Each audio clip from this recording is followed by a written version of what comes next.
नमस्कार दोस्तों, आप सभी लोगों का स्टडी IQ अकेडमी स्वागत है। आप लोगों के लिए आज दोस्तों मैं लेके आया हूं 15वें नंबर की राजस्थान जीके की क्लास। इससे पहले 14 क्लासें अपनी लाइव हो चुकी है। आप लोगों ने नहीं देखा है उन क्लासों को तो जरूर आप देख लीजिएगा। हिंदी की क्लासें भी रोजाना आ रही है, कंप्यूटर की भी आ रही है, तो आपने वो नहीं देखी है पुरानी क्लासें तो देख लीजिए। प्लेलिस्ट बना रखी है मैंने, है ना, देख लेना आप सभी विद्यार्थी। तो चलिए दोस्तों शुरू करते हैं, ज्यादा समय वेस्ट नहीं करेंगे आपका और क्लास को शुरू कर देते हैं। जल्दी जल्दी आप आंसर देना शुरू कर देना। आज की क्लास में 50 क्वेश्चन होगा, पहले ही बता देता हूं आपको। थंबनेल में भी लिख रखा था मैंने। प्रबंध कोश नामक पुस्तक का लेखक कौन है? प्रबंध कोश नामक पुस्तक के लेखक आपको बताना है। तो जवाब क्या हो जाएगा? प्रबंध कोश नामक पुस्तक के लेखक है राजशेखर। कौन है मित्रों? प्रबंध कोश नामक पुस्तक के रचयिता है राजशेखर। बागोर एवं तिलवाड़ा नामक स्थान मुख्यतः निम्न काल से संबंधित है। बागोर एवं तिलवाड़ा नामक जो स्थान है वो मुख्यतः निम्न काल से संबंधित है। बागोर तिलवाड़ा किस काल से संबंधित है बताओ? बहुत ही बढ़िया जवाब आ रहा है आप सभी विद्यार्थियों का। मध्य पाषाण काल से संबंधित है बागोर एवं तिलवाड़ा नामक स्थान, मध्य पाषाण काल से। नेक्स्ट क्वेश्चन, निम्न में से आमेर के किस शासक ने सर्वप्रथम मुगलों के साथ संधि की थी? तो मुगलों के साथ सर्वप्रथम संधि किसने की थी बताइए? निम्न में से आमेर के किस शासक ने सर्वप्रथम मुगलों के साथ संधि की थी? तो मुगलों के साथ जो संधि की थी जयपुर के शासक भारमल ने की थी। किसने? भारमल ने की थी, आपको याद रखना है। नेक्स्ट क्वेश्चन आपके लिए, मेवाड़ मारवाड़ की संयुक्त सेनाएं मुगलों के साथ कहां पराजित की गई थी? तो आपको याद रखना है कि जो मेवाड़ की सेना थी एवं मारवाड़ की संयुक्त सेना मुगलों के द्वारा कहां पे पराजित हो गई थी? तो इनकी संयुक्त सेना को देवबारी जगह पड़ती है। देवबारी में 1680 में क्या हुआ था? मेवाड़ और मारवाड़ की सेना को हरा दिया था मुगलों की सेना ने। ठीक है, अगला प्रश्न, निम्न में से किसने अपने आप को हिंदुस्तान का बादशाह नाडोल में जनवरी 1681 में घोषित किया था? हिंदुस्तान का बादशाह नाडोल में जनवरी 1681 में घोषित किया था, यह आपको बताना है। बहुत ही बढ़िया। शाहजादा जो अकबर था दोस्तों, शाहजादा अकबर, इसने हिंदुस्तान का बादशाह घोषित कर लिया था नाडोल में जनवरी 1681 में। नेक्स्ट क्वेश्चन, निम्नलिखित जोड़ों में से कौन सा एक मेल नहीं खाता, यानी कि जो सही नहीं है वो अपन को बताना है। चलो बताओ फटाफट। आपको पता है राणा कुंभा क्या है? गुहिल वंश के हैं। राणा सांगा ये भी गुहिल है। राव मालदेव राठौड़ है, ये मारवाड़ के शासक है। जबकि राव चंद्रसेन क्या है? भाटी नहीं है। राव चंद्रसेन भी क्या है? राठौड़ है। क्या है? राव चंद्रसेन भी यहां पर राठौड़ है, आपको याद रखना है। अगला प्रश्न, यहां कुछ युद्धों की सूची दी गई है जो कि मध्यकालीन भारत में लड़े गए हैं, उनका आपको क्रम बताना है, जो पहले से एंड तक। चलो बताओ फटाफट। तो आपको पता होगा सबसे पहले सुमेल का युद्ध लड़ा गया, फिर आपके धर्मत का युद्ध लड़ा गया, फिर आपके सामूगढ़ का, फिर देवरायन का युद्ध। इस प्रकार ऑप्शन नंबर आपका सी सही जवाब होगा। नेक्स्ट क्वेश्चन, आज की क्लास में टोटल 50 क्वेश्चन करेंगे, वीडियो को अंत तक देखना। डोला मारूरी बात किसके द्वारा लिखी गई थी? डोला मारूरी बात किसके द्वारा लिखी गई थी? डोला मारूरी बात जो है कुशाल चंद्र के द्वारा लिखी गई। किसके द्वारा? कुशाल चंद्र के द्वारा लिखी गई। डोला मारूरी बात कुशाल चंद्र के द्वारा लिखी गई, आपको याद रखना है। कवि सूर्यमल मिश्र ने अपनी पुस्तक वीर सत्सय किस भाषा में लिखी? तो आपको पता होगा कवि सूर्यमल मिश्र का संबंध बूंदी से रहा है, यानी कि हाडोती से रहा है, और उन्होंने हाडोती में ज्यादातर लिखी है, परंतु कुछ कुछ जो है अलग भाषा में भी लिखी है। तो आपको बताना है वीर सत्सय किस भाषा में लिखी गई? तो वीर सत्सय जो पुस्तक है वह डिंगल भाषा में है। किस भाषा में? डिंगल भाषा की कृति है वीर सतसई। नेक्स्ट क्वेश्चन, अतारकिन का दरवाजा कहाँ है? अतारकिन का दरवाजा, तो अतारकिन का दरवाजा है नागौर में। अतारकिन का दरवाजा कहाँ है? नागौर में। अगला प्रश्न, किलों के निम्नलिखित जोड़ों में से किसे तारागढ़ किलो के नाम से जाना जाता है? किलो के निम्नलिखित जोड़ों में से किसे तारागढ़ किलो के नाम से जाना जाता है? तो बूंदी के किले को, और एक अजमेर में दुर्ग है अजमेरो दुर्ग, इसको तारागढ़ के नाम से जानते हैं, आप लोग याद रखना। ठीक है, जो अजमेर में तारागढ़ दुर्ग है इसका निर्माण 1113 ईस्वी में किया गया था। किसके द्वारा? अजयपाल के द्वारा। इसे राजस्थान का दूसरा जिब्राल्टर कहते हैं। इस दुर्ग के भीतर आप कभी गए हो तो आपको मीरान शाह की दरगाह मिलेगी। ठीक है, संत मीरान साहब की दरगाह है, उसमें घोड़े की मजार है, आपने देखा हो तो। जबकि जो बूंदी का किला है इसका निर्माण करवाया था राव बरसिंह ने। किसने? राव बरसिंह ने करवाया था 1334 में। कब? 1334 में। सीईटी में पूछा गया था क्वेश्चन कि इसका निर्माण किसने करवाया था, तो राव बरसिंह ने। तो आपके भी एग्जाम में आ सकता है ऐसे क्वेश्चन, है ना, कहीं का भी निर्माता पूछ सकते हैं। आप याद करो, जैसे जैसे मैं बता रहा हूं आप अच्छे से पढ़ाई करते रहिएगा। काजी हममुद्दीन सुहरावर्दी को किस स्थान पर सर्वप्रथम काजी बनाया गया था? काजी हममुद्दीन सुहरावर्दी को किस स्थान पर सर्वप्रथम काजी बनाया गया था? बताओ फटाफट। जवाब हो जाएगा आपका नागौर। क्या होगा? नागौर में काजी हममुद्दीन सुहरावर्दी को सर्वप्रथम काजी बनाया गया था, नागौर में। अगला प्रश्न है, निम्नलिखित में कौन सा कथन हवा महल के बारे में सत्य है? तो यहां पर बहुत सारी चीजें गलत लिख रखी है, सत्य पूछा गया है। देखो यहां पर जो सत्य की बात करें तो यहां पर डेट 1 में सही लिखी हुई है। 1799 में इसका निर्माण हुआ, करवाया, परंतु जय सिंह ने नहीं करवाया। किसने करवाया? प्रताप सिंह ने।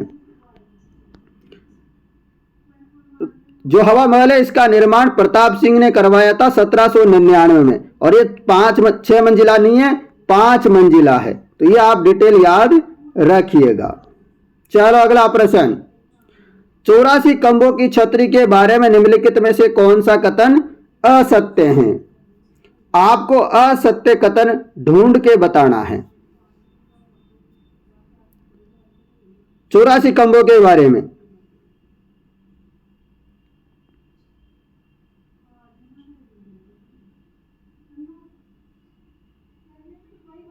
बताओ फटाफट।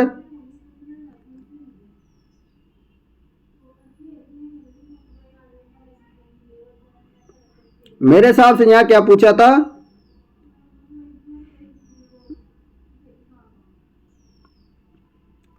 क्या हुआ है यहाँ? विष्णु सिंह या अनिरुद्ध सिंह?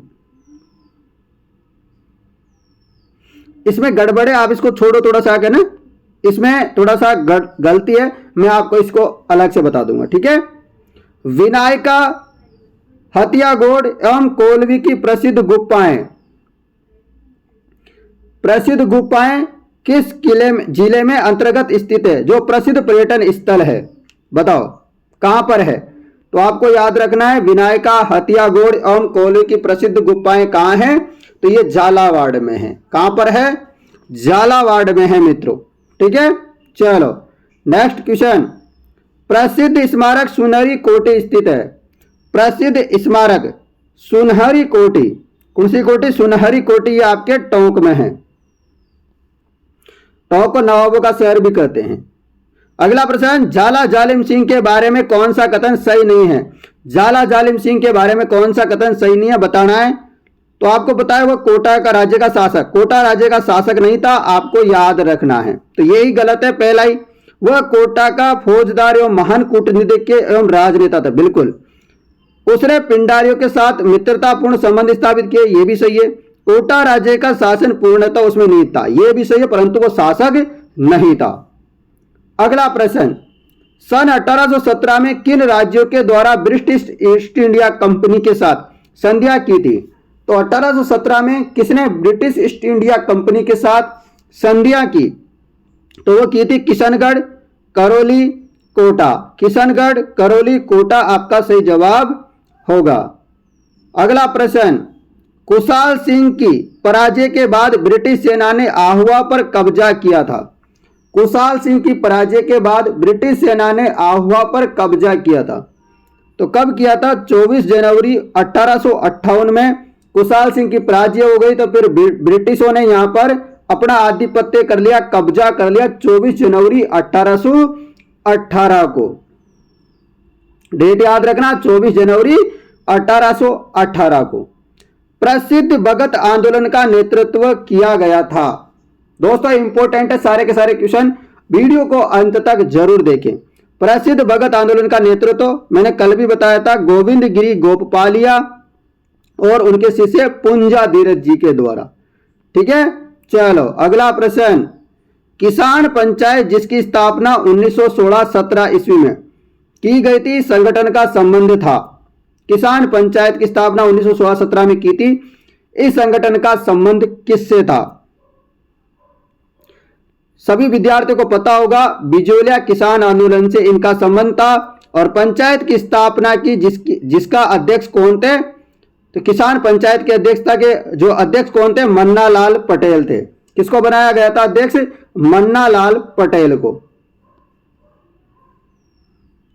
जयपुर प्रजामंडल की स्थापना में के द्वारा की गई, तो आपको याद रखना है कि जयपुर प्रजामंडल की स्थापना 1931 में।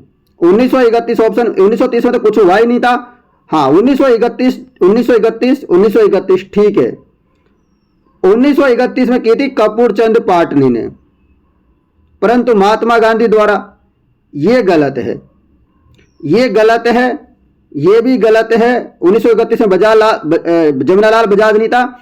आपको याद रखना है कि जयपुर प्रजामंडल की स्थापना कपूर चंद पाटनी ने 1931 में की, और जबकि आपको याद रखना है कि फिर पुनः निर्माण हुआ था जयपुर प्रजामंडल का जब 1936 में पुनः निर्माण हुआ, जब जमनालाल बजाज थे। ठीक है, याद रखोगे।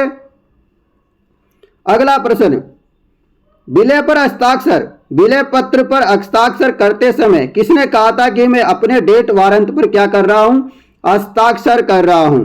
तो ये बात कही थी बांसवाड़ा के जो महारावल थे चंद्रवीर सिंह, इन्होंने। अगला प्रश्न, राजस्थान राज्य की स्थिति एवं विस्तार के संबंध में लिखित कथन सही है। सही कथन आपको बताना है, तो बताओ। आपको याद रखना है, मैं बता देता हूं। इसमें गलत दे रखा है, मैं बता दूं। राजस्थान राज्य का उत्तर से दक्षिण है वो 826 किलोमीटर है, जबकि जो पूर्व से पश्चिम है वो ज्यादा है, वो 869 किलोमीटर है। दोनों में डिफरेंस भी एग्जाम में आ रखा है, तो ये कितना है? 43%।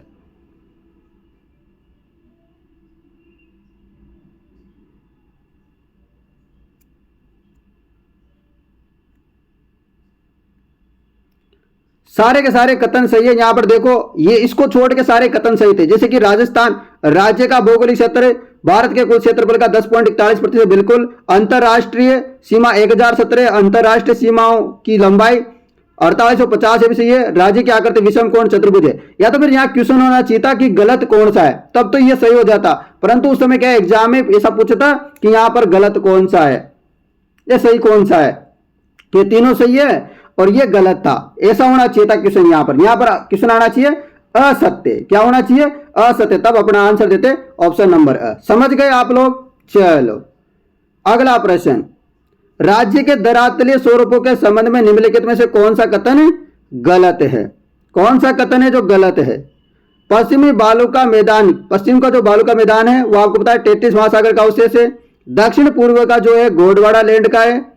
अरावली का जो वृत्त पर्वतमाला की श्रेणी है, और जबकि उत्तर पूर्वी मैदान सिंधु नदी द्वारा निर्मित मैदानों का भाग है। गलत है। किसका भाग है ये गंगा यमुना नदी द्वारा निर्मित मैदानों का भाग है, सिंधु का नदी का नहीं है।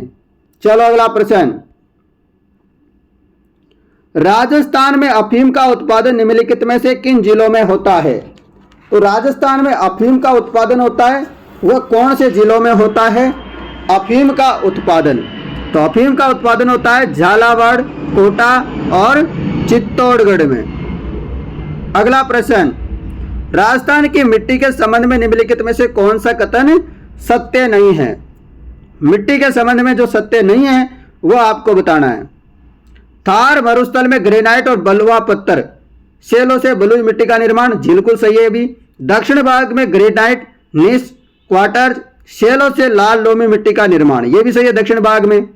दक्षिण पूर्वी भाग बेसाल्ट लावा शरण से काली मिट्टी का निर्माण हाड़ौती में हुआ, बिल्कुल सही है। अगला पॉइंट है दक्षिण भाग में पासपेटिक शैलों से शरण से निर्मित लाल मिट्टी का निर्माण, गलत है ये ना, तो गलत ही ढूंढना था और गलत आपका सही जवाब हो गया। चलो अगला क्वेश्चन है अपवा क्षेत्र की दृष्टि से राजस्थान की नदी प्रणाली का सही अवरोही क्रम, यानी कि घटता हुआ क्रम बताना है आपको। तो बनास आएगा फिर लूनी, तो यहां पर है नहीं इसमें तो कोई ऑप्शन, तो कैसे करो आप, बनास फिर आपका लूनी, लूनी फिर चंबल फिर माही, इस प्रकार होगा आपका सही अवरोही क्रम अफवा श्रेणी का। सबसे ज्यादा बनास का है, फिर आपके लूनी का है, फिर चंबल का है, फिर माही का है, ठीक है ना। चलो राजस्थान के कुल क्षेत्रफल का कितना भाग थार मरुस्थल के अंतर्गत आता है? तो थार मरुस्थल के अंतर्गत कितना प्रतिशत क्षेत्र आता है राजस्थान का? 61%। यदि पूछ रहे कि जनसंख्या कितनी निवास करती है तो लगभग 40%, याद रखना। अगला प्रश्न, सांबर झील में निम्नलिखित में से किस नदी द्वारा प्रतिवर्ष सर्वाधिक लवण, यानी कि जो सांबर झील है इसमें बहुत सारी नदियां आके मिलती है, परंतु जो सबसे अधिक सर्वाधिक जो खारी नदी है, सर्वाधिक जो लवण लेके आती है वो कौन सी है? तो वो नदी हो जाएगी मेंथा। ये सर्वाधिक नमक लेकर के आकर के यहाँ पर क्या करती है, जमा करती है मेंथा नदी। ये सारी वैसे तो साबरमती इसमें सांबर झील में आती है, परंतु सबसे जो ज्यादा खारी है वो मेंथा है। अगला प्रश्न, राजस्थान के सर्वाधिक क्षेत्र पर निम्नलिखित में से कौन सी मिट्टी पाई जाती है? राजस्थान में सर्वाधिक जो क्षेत्र में जो मिट्टी पाई जाती है वो पाई जाती है एरिडेसोल और एंटीसोल, ये अपने पश्चिमी राजस्थान में पाई जाती है। अगला प्रश्न, 23.5 डिग्री उत्तरी अक्षांश तथा 70 डिग्री पूर्वी देशांतर रेखाएं राजस्थान के निम्नलिखित में से क्रमशः किन जिलों से होके गुजरती है? जवाब होगा आपको याद रखना है बांसवाड़ा से होके, आपको पता है 23 सही 1/2 यानी कि कर्क रेखा गुजरती है, जबकि 70 डिग्री पूर्वी देशांतर रेखा ये जैसलमेर से गुजरती है। समझ गए? चलो अगला प्रश्न, राजस्थान के वह जिले जिनकी राजनीतिक सीमा भारत की किसी अंतरराज्यीय सीमा से नहीं लगती है, मतलब किसी से साथ भी सीमा नहीं लगती है, ऐसे कौन से जिले हैं? तो वो हो जाएगा एक तो बूंदी है, दौसा, राजसमंद, पाली, जोधपुर। इनकी सीमा किसी भी राज्य देश किसी के साथ भी नहीं लगती है। अगला प्रश्न, कथन दे रखा है ए, अरावली के पूर्वी डालों पर पश्चिमी डालों की अपेक्षा वनस्पति अधिक सघन ऊंचाई तक विद्यमान है। हाँ, पूर्वी डालों की तरफ जो है पेड़ पौधे वनस्पतियां वगैरह जो पश्चिम डालों की अपेक्षा ज्यादा है, ये बात सत्य है। अरावली के पूर्वी डाल अधिक मानसूनी वर्षा प्राप्त करते हैं तथा पश्चिमी डालों की अपेक्षा तीक्ष्ण डाल युक्त और उच्चतर है, ये बात भी एकदम सटीक बैठती है। तो क्या हो रहा है यहाँ पर, ए और आर दोनों तो सही है, और आर क्या करता है, यानी कि जो कारण है वो ए की पूर्ण व्याख्या भी करता है, तो ये हो जाएगा अपना बी सही। अगला प्रश्न, रामसर सम्मेलन ईरान द्वारा चिन्हित राजस्थान में अंतरराष्ट्रीय महत्व के वन्य जीव भूमि पारिस्थितिक स्थलों के नाम बताइए। तो होगा सांबर और केवलादी, ये दो ऐसी साइट है जो रामसर साइट में ईरान वाला जो सम्मेलन होता उसमें ये दो का नाम है, एक तो झील है और एक आपका पक्षी अभ्यारण्य है। नेक्स्ट क्वेश्चन, क्षेत्रफल की दृष्टि से राजस्थान का सबसे बड़ा कृषि जलवायु खंड कौन सा है? राजस्थान का क्षेत्रफल की दृष्टि से सबसे बड़ा कृषि जलवायु खंड है आपका शुष्क पश्चिमी मैदानी खंड, शुष्क पश्चिमी मैदानी खंड होगा। चलो अगला प्रश्न, राजस्थान की जलवायु दशाओं के संबंध में निम्नलिखित में से कौन सा कथन क्या है, सत्य है, सही है, वो बताना है। तो राजस्थान की जलवायु दशाएं तापमान और वर्षा की चरम सीमाओं से युक्त है, यह बात एकदम क्या बैठती है, सही। चलो अगला प्रश्न, निम्नलिखित में से कौन सा एवं सही सुमेलित नहीं है, जो सही नहीं है वह आपको बताना है। तो भीम सागर परियोजना 12 ये सही नहीं है, जबकि इंदिरा लिफ्ट परियोजना सवाई माधोपुर है। बहुत सारे बच्चे इसको इंदिरा गांधी नहर परियोजना समझ लेते हैं, वो गलत कर देते हैं कि सर सवाई माधोपुर नहीं होगा, कुछ और होगा। नहीं जी दोस्तों, यहां पर इंदिरा लिफ्ट परियोजना पूछे सवाई माधोपुर याद रखना है, जाखम परियोजना पूछे प्रतापगढ़ याद रखना है, सावन भादो पूछे तो कोटा याद रखना है, ठीक है। और भीम सागर परियोजना पूछे तो आपको 12 याद न रख करके झालावाड़ याद रखना चाहिए, ठीक है। चलो प्रश्न अगला, राजस्थान में शुष्क सागवान के वृक्षारोपण हेतु सर्वाधिक उपयुक्त जिले कौन से हैं? तो हो जाएगा डूंगरपुर और आपका बांसवाड़ा और उदयपुर। अगला प्रश्न, राजस्थान में निम्नलिखित में से किस प्रकार की वनस्पति नहीं पाई जाती? किस प्रकार की वनस्पति नहीं पाई जाती